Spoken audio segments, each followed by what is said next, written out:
La plupart des gens font pas des cycles de stéroïdes anabolisants comme il faut.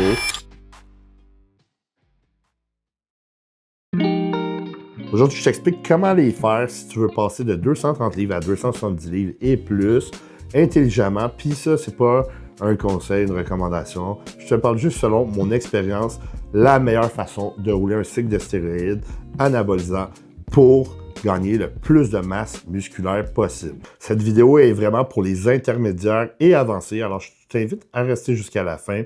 C'est pas une recommandation comme j'ai dit, c'est mon expérience personnelle.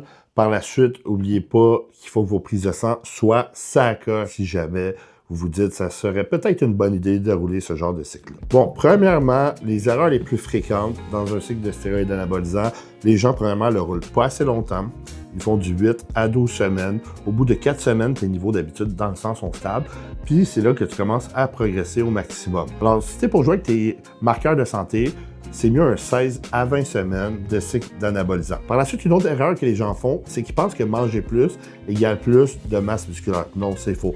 C'est le contraire. Il faut que tu gardes ta sensibilité à l'insuline super élevée si tu veux prendre un maximum de masse musculaire. Les gens aussi, ils font comme erreur de trop doser la testostérone, puis ils ont plusieurs effets secondaires qui viennent avec. Puis il y a aussi qui font des erreurs comme copier-coller des cycles qui sont sur Reddit, sur les forums ou même sur TikTok, comme votre influenceur préféré. Ça, c'est toutes des erreurs qu'on voit fréquemment. Ma philosophie, c'est que la longévité dans le sport est super importante. Alors, santé en premier. Par la suite, arrêtez de rouler 4 à 5 compounds en même temps, c'est pas nécessaire. Ensuite, n'oublie pas que quality over quantity, ce qui veut dire qu'il te faut de la qualité et non de la quantité de masse musculaire. Parce que c'est sûr que tu peux prendre 30 livres en un mois, mais ça veut pas dire que ça va être du muscle, puis ça va être certainement pas du muscle. Ça va être de la rétention d'eau, du gras, surtout de la rétention d'eau et du gras, et peu de masse musculaire. Alors, premièrement, dans un cycle d'anabolisant, il faut rouler une base de testostérone. Combien, tu sais, tout dépendant de ta tolérance à l'estrogène, ce qui veut dire ton niveau d'aromatisation, 300-350 mg par semaine, alors 50 mg par jour. Quel testostérone, énanthate ou cypionate, pourquoi? Plus l'ester est long, des énanthate et cypionate, c'est assez stable dans le sang, des injections à tous les jours pour rendre ça encore plus stable. Alors, gérez bien votre estrogène, parce que si l'estrogène est trop haut, vous allez faire de la rétention d'eau, haute pression, peut-être acné, puis d'autres effets secondaires tels que perte de libido ou perte d'érection, toutes des affaires qui n'est pas le fun. Si vous roulez de la testostérone à haut niveau, c'est sûr qu'il va falloir des anti-estrogènes. Puis quand tu prends des anti-estrogènes, tu vas aussi convertir cet estrogène-là, vu que tu vas l'inhiber, tu vas le convertir plus en DHT. Alors, plus de risque de perte de cheveux. Alors, c'est sûr qu'il te faut une base de testostérone. Moi, j'aime la rouler plus haute, surtout qu'en ce moment, les produits sont assez durs à trouver avec des anti-estrogènes. Tout le monde a une différente tolérance à la testostérone. Par la suite, un coup que tu as déterminé ta base de testostérone, il faut un deuxième compound. Fait que un dérivé de DHT, il y en a deux que moi, je préfère. Masteron et Primobolan. Pourquoi Masteron et Primobolan? Parce que les deux, tu peux le rouler à des niveaux assez hauts, puis sans avoir d'effets secondaires, parce qu'ils sont vraiment anaboliques et peu androgéniques. Masteron, c'est sûr que l'énanthate, il est dosé à 200 mg ml, ça va être moins d'injection que du Primobolan, qui est dosé à 100 mg ml. Faites attention, le Primo est vraiment contrefait, alors si tu n'es pas sûr de ta source, va avec Masteron. N'oubliez pas que le niveau total d'anabolisant que vous utilisez, c'est ça qui est le plus important, et non la dose d'un compound.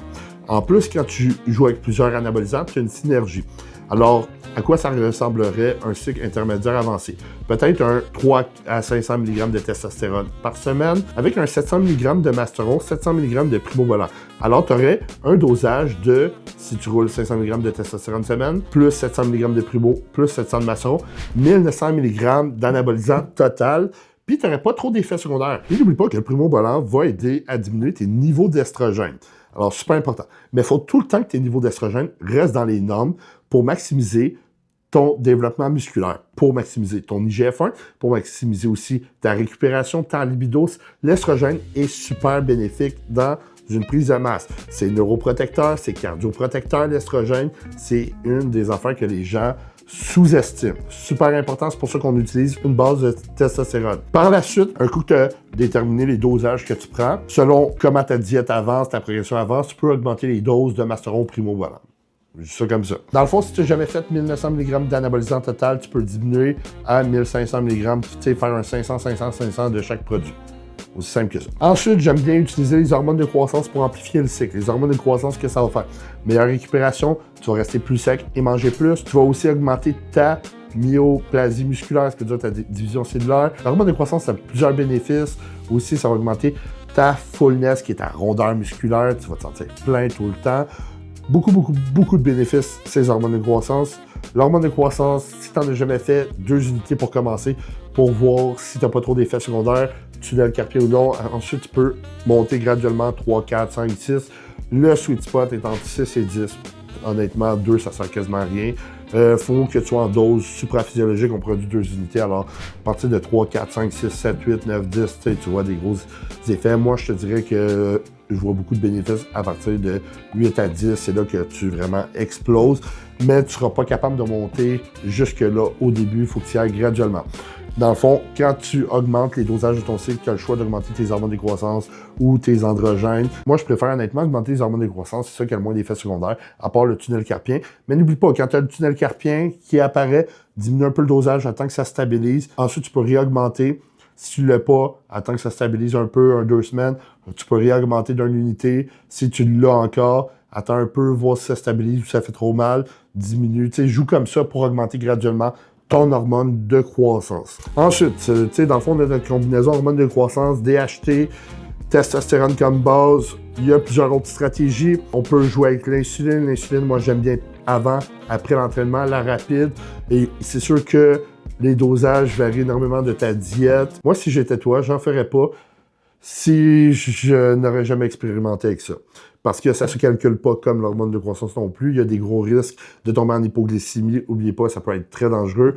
Il y a aussi l'insuline lente, la basale, style Tresiba, Lantus. L'insuline lente va être utilisée pour relaxer un peu ton pancréas, protéger tes bêta-celles, parce que quand tu es un bodybuilder off-season, tu manges d'énormes quantités de glucides. Alors une insuline basale va aider à ton pancréas à relaxer un petit peu parce que c'est un énorme stress sur ton pancréas.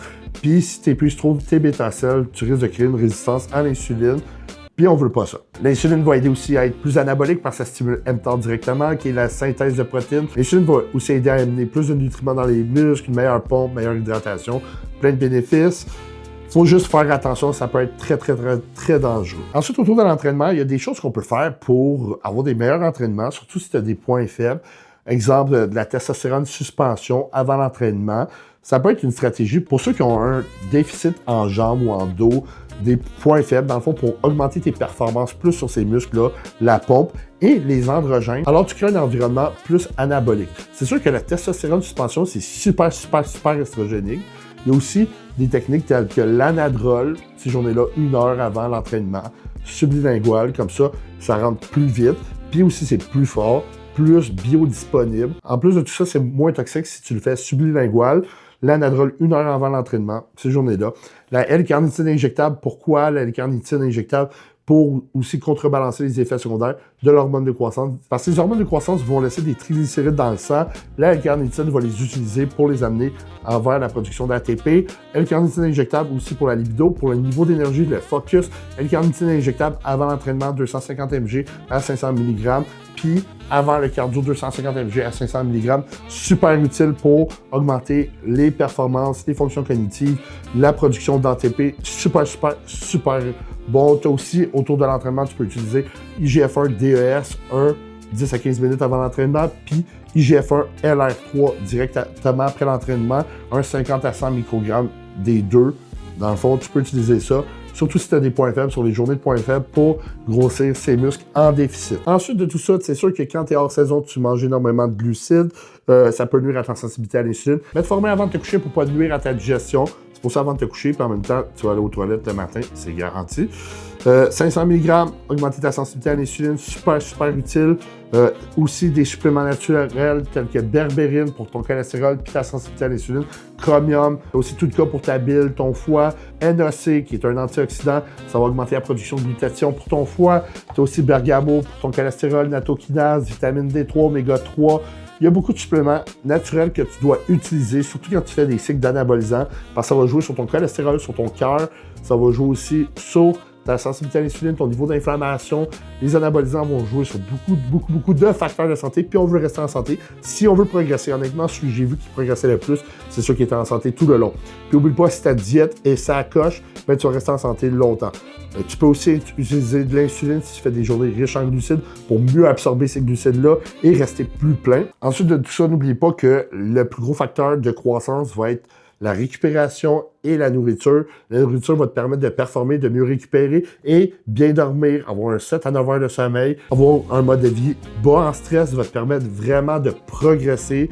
Alors, côté entraînement, il faut que tu t'entraînes super dur, que tu manges super bien, en surplus calorique si tu veux prendre de la masse musculaire. Si tu ne prends pas de poids, tu n'es pas en surplus calorique. Si tes changements de poids, tu n'es pas en surplus calorique. Ainsi que bien récupérer si tu veux prendre un maximum de masse musculaire super important avec tes suppléments naturels pour rester en santé. N'oublie pas que c'est une question de constance, qui veut dire qu'il faut que tu restes constant, discipliné, si tu veux passer de 230 à 270 livres et plus dans une période assez vite. Dans le fond, quand tu vas tomber off après ton 20 semaines de cycle, tu vas devoir faire un cruise, faire des prises de sang, voir en plein milieu du cycle comment tu te situes sur ta santé, sinon tu vas devoir tomber off. Puis, durant ton off-cycle, ton cruise, ta TRT, whatever ce que tu fais, tu vas aussi devoir faire une prise de sang pour voir comment tes prises de sang se situent, pour voir si tu vas être prêt à réembarquer après un 6 à 8 semaines de pause. N'oublie pas que ce cycle-là n'est pas magique, je te garantis pas que tu vas prendre autant de muscles que ça. La prise de masse musculaire, c'est génétique. Ça varie d'une personne à l'autre, mais ce cycle-là, c'est sûr que c'est un plus pour prendre un maximum de masse musculaire.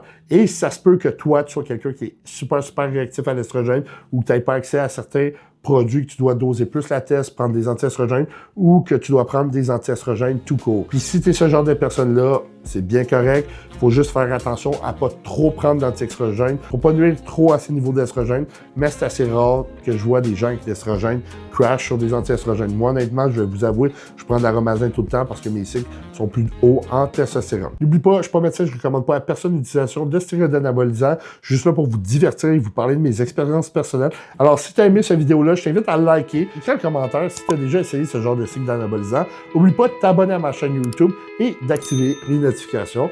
Ah, puis je t'invite à regarder mes autres vidéos.